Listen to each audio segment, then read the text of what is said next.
Memorial. In the back. No, I think we should move on.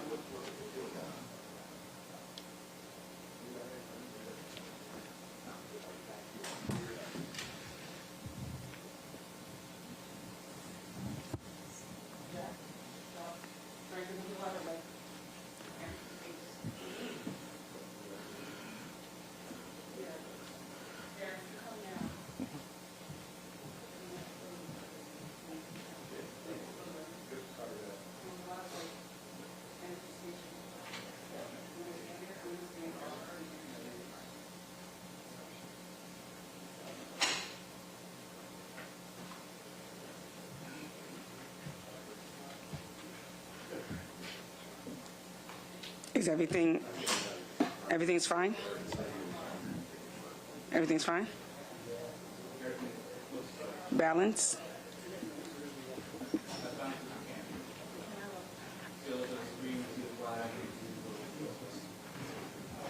Stranger? Stranger?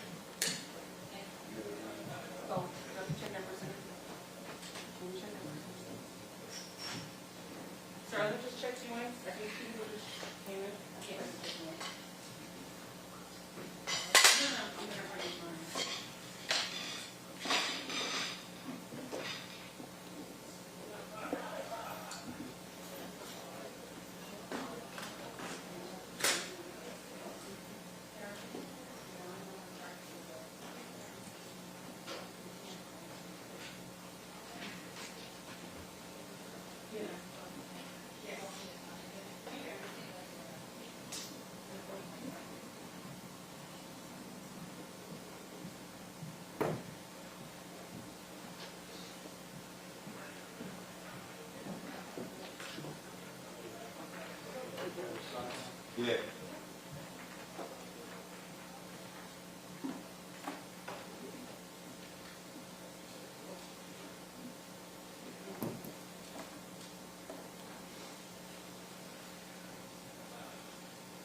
Guys, I'm going to need that. Everything stay clear.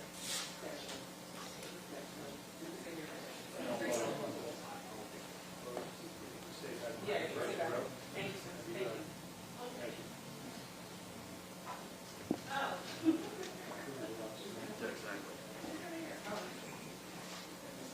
Hello, everybody.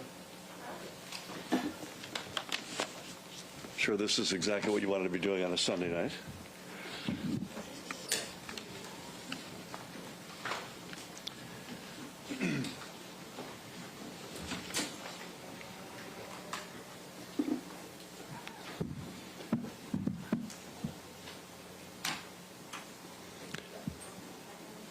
Good evening, everyone, and thank you for joining us on short notice yet again.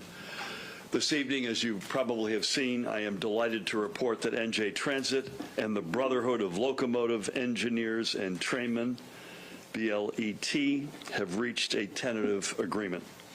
And as a result, New Jersey's first rail strike in decades has officially come to an end. Starting Tuesday, May 20th, NJ Transit will once again provide rail service to the more than 100,000 riders who depend on it every single day. And I think Chris will give you a little bit more color as to why Tuesday. But it's completely understandable. To offer the understatement of the year, this is a very good outcome. But it is also one that was far from inevitable.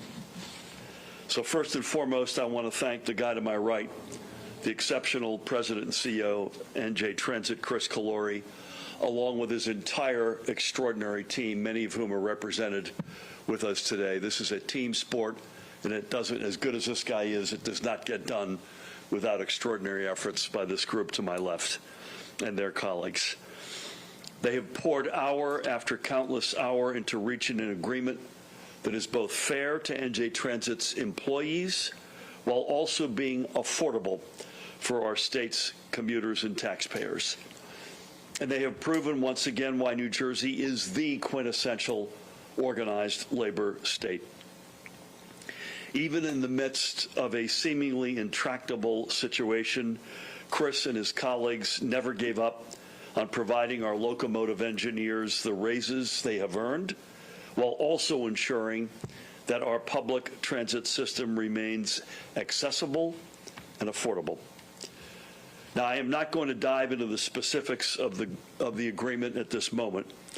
Instead, let me simply offer my deepest gratitude again to Chris, his colleagues, along with the BLET's representatives who came back to the table to seal the deal. This is a very good day for New Jersey.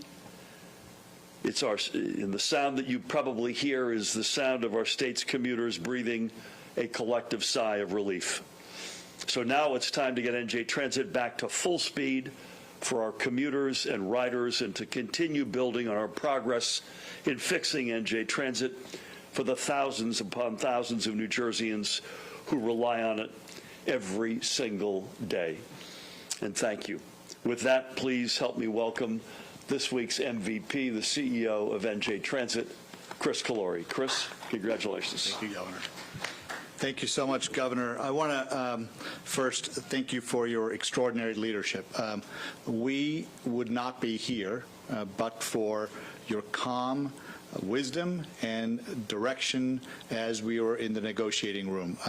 I've talked to you more than you probably want to talk to me over the last several weeks, but I particularly want to thank your senior staff as well.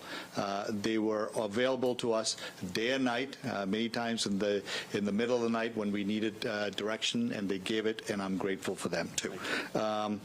To the men and women of New Jersey Transit, the governor mentioned it, but let me just take a minute to say, you saw hundreds of our colleagues at rail stations and various places throughout the strike to give our commuters, who are in a very difficult moment, and we understand it, to make sure they had the right direction and they had help when they needed it.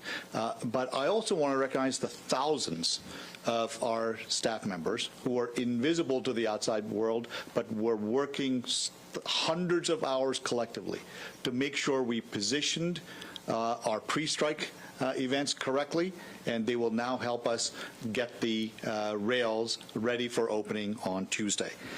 The deal, as the governor correctly said, was fair and fiscally responsible. I think I've said it over 1,000 times now that we have always sought just that it was a deal that had to be both, not just one.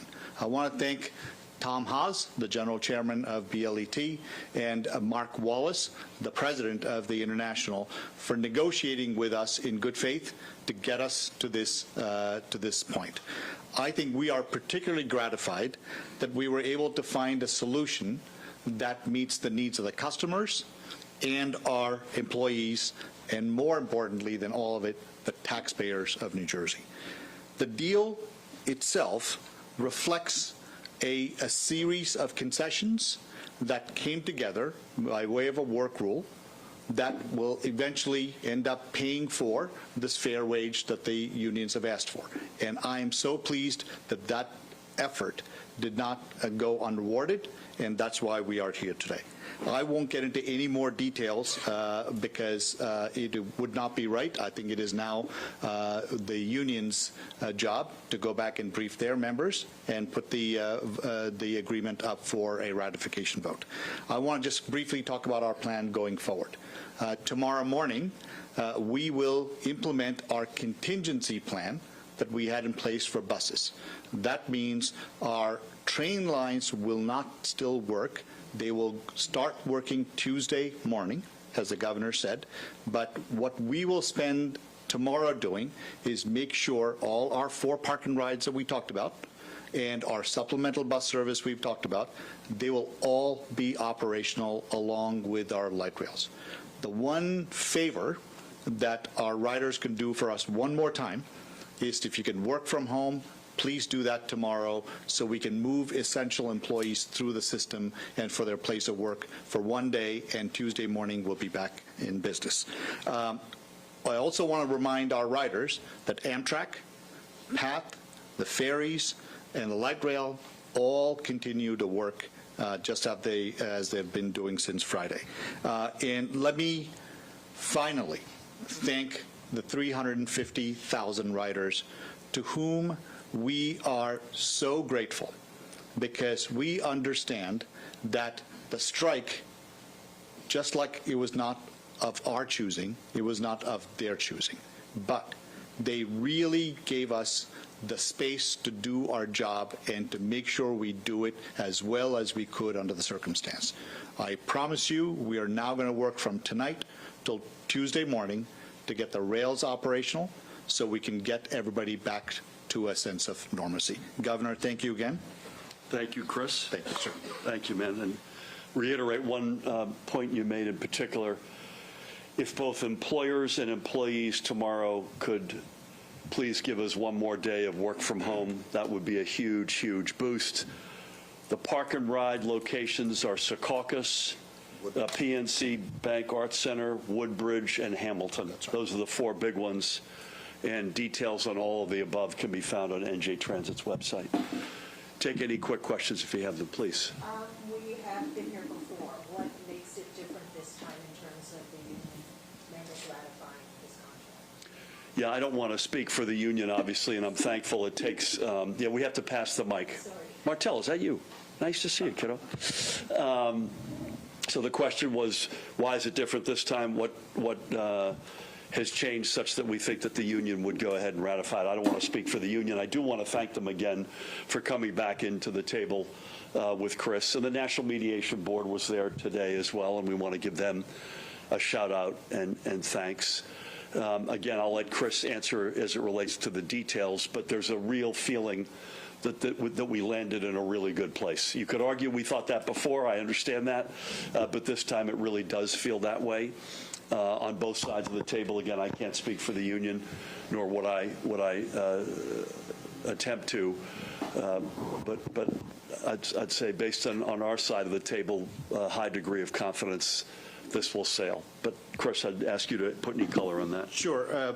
The way I would answer is, look, the past is the past, but I think we learned some important lessons on what the membership wanted, and I think the union this time did a really good job of clarifying, if you will, their positions, and in these negotiations, we were able to go point by point. In addition to the broader issue of fair wages, we were able to go point by point and talk about some of those provisions that they cared about, and I think we were able to address to the satisfaction of them, and equally important, the taxpayers of New Jersey. This is all subject to an NJ Transit Board approval as well, so both of those, when we say tentative, that's subject to both the union's ratification and NJ Transit's board.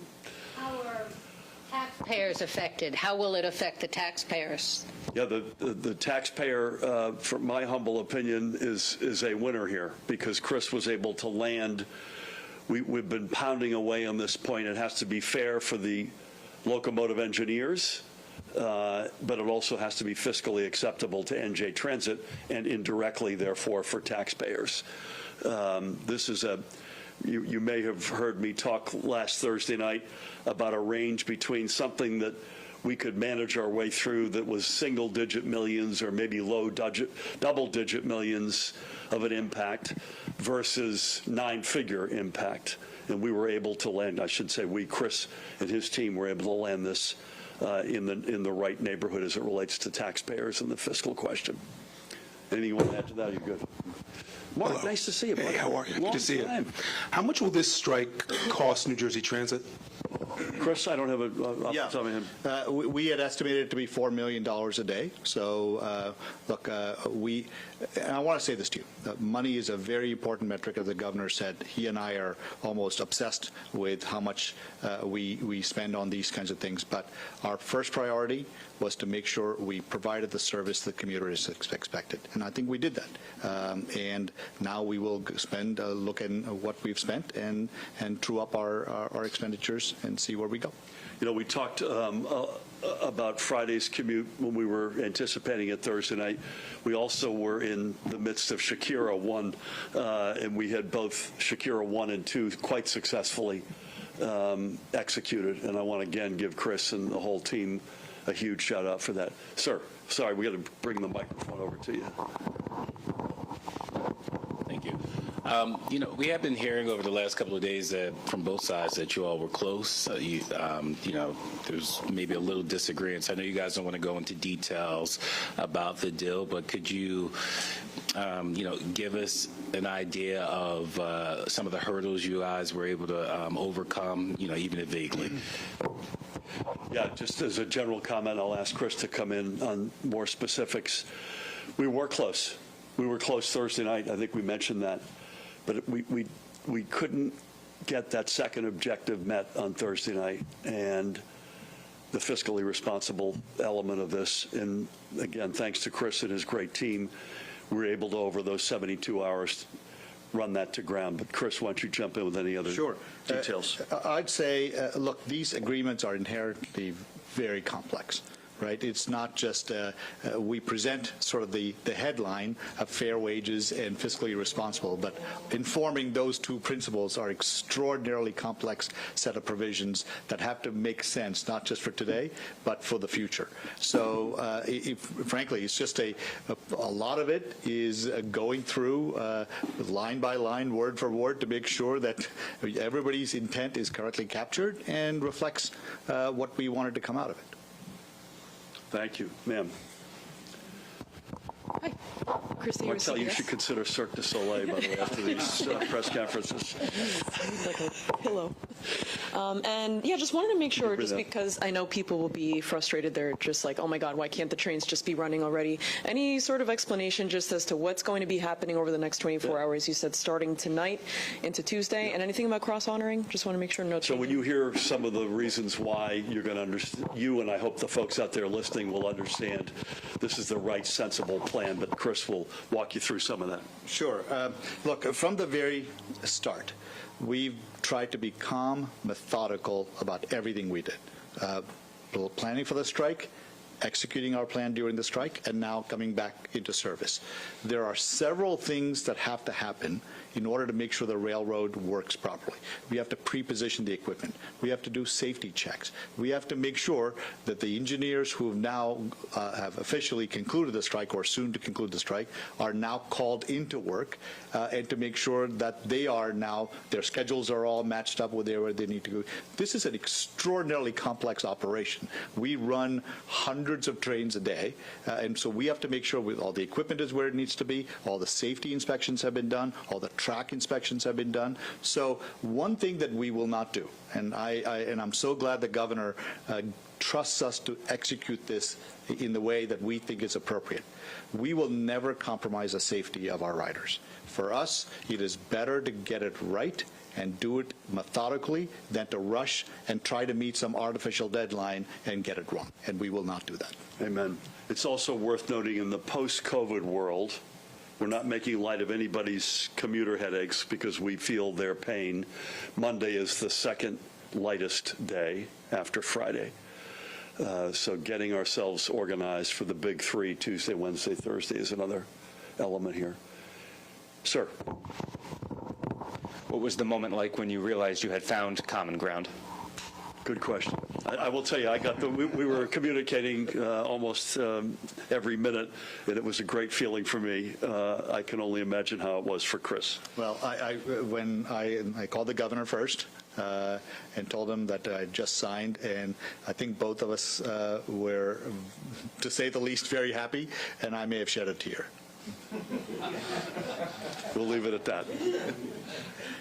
We all good?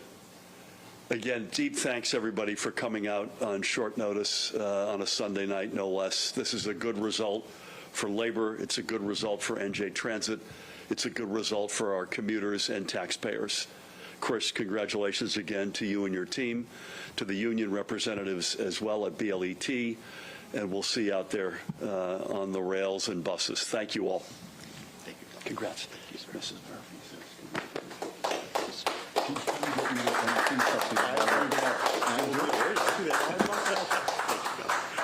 Good night.